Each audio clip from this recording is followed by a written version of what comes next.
Hi, Sages! Welcome to Sage Advice for Daily Life, held every Monday and Wednesday live on Facebook. This is a weekly wellness experience created just for you. Today, I'll be sharing some ways to create a realistic routine during COVID. So, I'm Dr. Jen Martin. I'm a psychologist in Gainesville, Florida, where I have the privilege of helping people create lives that they feel passionate about. So, go ahead and like this post if this is your first Sage Advice video, or go ahead and heart the post if you are a returning viewer. So earlier this week, I saw a post, a quote that said, "Don't let the quarantine time go to waste without learning a new skill or hobby." Ugh, I was really surprised when I saw that because this is not a normal time. We are not just at home on the weekend hanging out. We are in a time of crisis. It's not realistic to be holding ourselves to the same standard as a month ago, or even a couple of weeks ago when the novelty of being at home started to wear off. Each of us is under such a higher level of stress than we were. And so it takes so much more emotional and physical energy right now just to do the normal tasks that we were once doing. In addition to that, we are creating completely new routines given everything has shifted in the last month for us. So we really want to be able to give permission to ourselves to be doing less, to know that that's okay. And in fact, is really important to be giving ourselves that kindness and that space to be having a different routine. Having some structure can be really helpful, so I want to be talking about a few different tips today that will support you in creating a routine that is very realistic. Having structure is helpful because it helps ground us when so much around us can feel uncertain and when the days right now can feel like they really blend together. So, the most important thing before I go through the tips is to be gentle with yourself, be flexible through this process, be very self compassionate, and celebrate the wins that you're having, the successes through the process.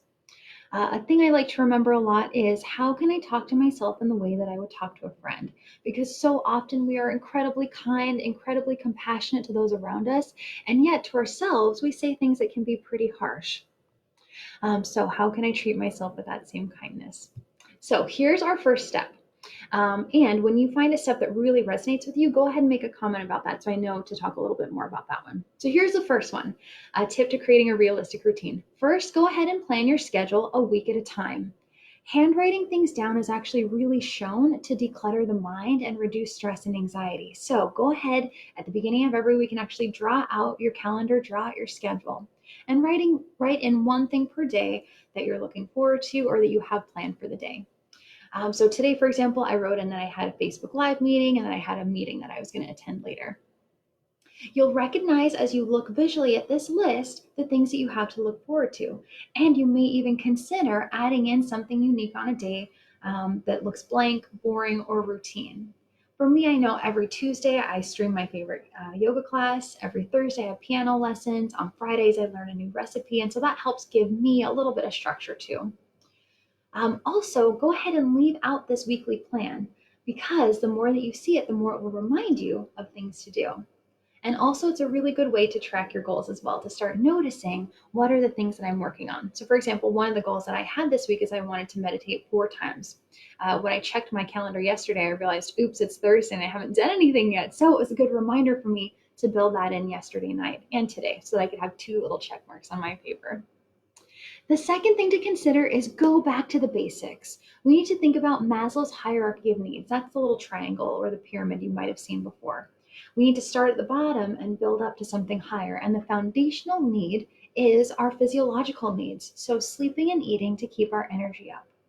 For most of us, we need about 8 hours of sleep. And in traditional life, about a month ago, maybe most of us were not getting 8 hours of sleep. And what a perfect time to really get our biological clock back in to a normal routine of really prioritizing that 8 hours of sleep. And on top of that, our 3 meals and 2 snacks a day.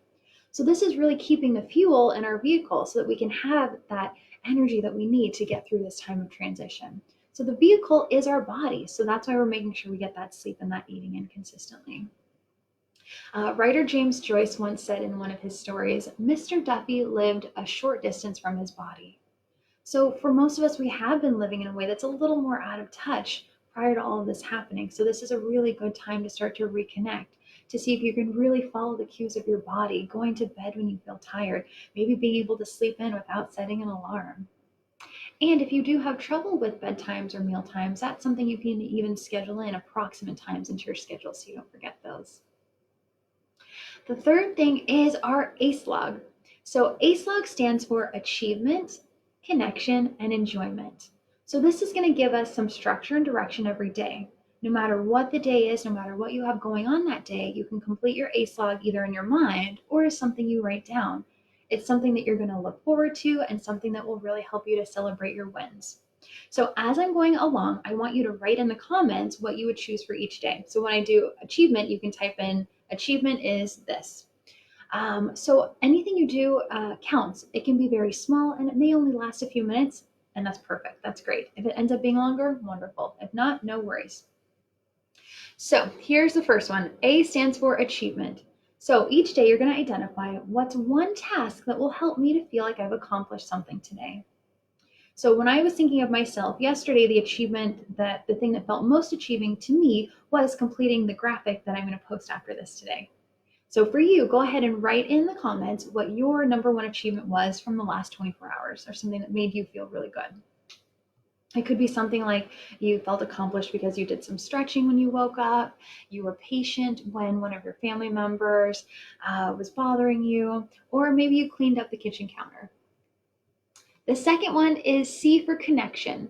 How can I connect with myself today, or how can I connect with someone or something else today? So usually if you're connecting to yourself, it often involves time alone, something that might build self-understanding. Journaling, giving yourself space to really feel all of the different feelings coming up, could be space to grieve. It also might be meditation. You also might connect to yourself through spirituality or through nature. In terms of connecting with others, it could be a way that you connect to an animal or another human. You might call a friend rather than texting them. You might be involved in prayer. For me, yesterday, my highest level of connection was when I had a phone date with my friend Kristen. The third one, E, is enjoyment. What will provide me some sense of pleasure today? So we want to figure out what feels fun, but also what feels rejuvenating. So do you know the one or two things that always boost your mood?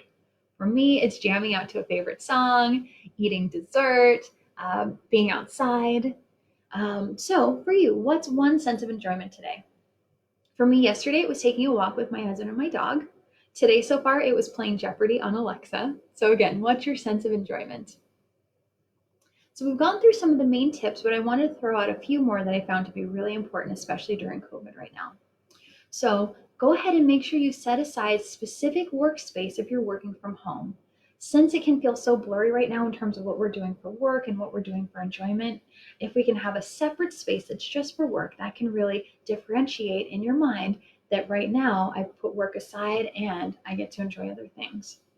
Another thing is it's important to limit screen time. The news can be really anxiety provoking right now when there's so much uncertainty. And so just make sure you either know that you only check the news once a day or every couple of days just to create some space around being able to reduce that. Also, along with limiting screen time, for most of us, the TV or social media can pass the time, but it often doesn't feel rejuvenating. And so it can feel helpful to just make sure that you limit screen time as well. Another idea is to also set out the materials that you actually want to be using. So let's say that you've been wanting to weed your garden. Go ahead and put out your gardening gloves next to the remote control so that when you reach towards the remote control, you remember, oh yeah, let me go ahead and do some gardening instead. Also, a good thing is to put your journal out. That helps me a lot, or my yoga mat. Another tip is to get outside every day. It can be easy to get in the routine of just being at home. And so make sure that you actually leave your house. It could be taking a loop around the block.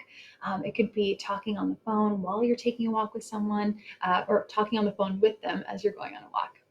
And then the last one is change your entire outfit every day. So I know I was definitely guilty at the beginning of wearing my same pajama pants 2 or 3 days in a row. Who's with me? Go ahead and let me know I'm not the only one. So change your entire outfit. It can feel so much better to be able to put on something new so that you remember this is a new day. Today's Friday. So thank you for joining us today, Sages. I'll be reading and replying to all of your comments in the live video or the recording. So feel free to share a comment about what you learned today, something that stood out, something that you want to apply, or it could be even something you want me to discuss in a future video. Thanks for watching, Sages. My next video is going to be on the Enneagram, my all-time favorite personality profile system. So I look forward to seeing you next week when we talk about the Enneagram. Bye, Sages.